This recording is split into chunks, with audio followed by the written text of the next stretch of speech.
કેમ છો સાહેબ? હા એકદમ મજામાં. તમે કેમ સાહેબ? અરે એકદમ ફર્સ્ટ ક્લાસ. સાહેબ તમારા માટે પાણીનો ગ્લાસ મંગાવી લેજો. કેમ સાહેબ વળી શું થયું વળી? અરે સાહેબ આપણે સીઆઈડી માં જવાનું છે. ક્યાં? CID માં? હા સીઆઈડી માં જવાનું છે. કેવી રીતે સાહેબ? અરે આ પડી તે આપણી કાર. બે ભાઈઓ સરસ મજાની આ કારમાં જતા રહીશું સીઆઈડી માં.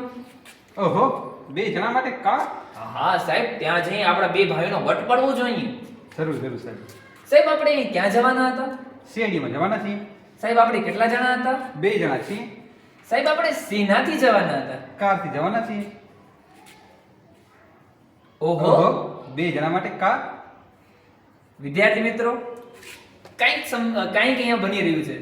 હવે શું બની રહ્યું છે એ તમને અંતમાં ખબર પડશે.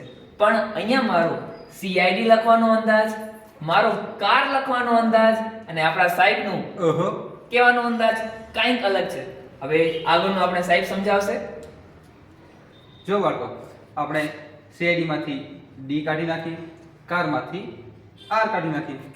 આ બચ્ચે સુધી લખતા આવીએ. અહીંયા બચ્યો CA સાથે O અને આ રહ્યો આપણું Cl2. આ બચ્ચે શું અહીંયા કને H2O, જે ઉપર આપણું પાણી આપણું. શું બન્યું? તમે જે વિચારી રહ્યા છો એકદમ સાચા છો. સર આ શું છે? વિરંજન પાવડર. વિરંજન પાવડરની બનાવટનું સમીકરણ. બોર્ડમાં આની બનાવટનું સમીકરણ વારે ઘડીએ પૂછાતું હોય છે. જે લોકોને યાદ રહી જાય છે તો એને તો કોઈ પ્રશ્ન જ નથી. જે લોકોને યાદ નથી રહેતું એને યાદ તો રાખવું પડશે ને. પછી તમે ટ્રિક્સથી રાખો, સમજીને રાખો કે ગમે તે રીતે રાખો, પણ હવે ભૂલતા નહીં. સાહેબ આપણે ક્યાં જવાનું છે? CID માં જવાનું છે. આપણે સેનાથી જવાનું છે. કારથી જવાનું છે. Best of luck students. All the best.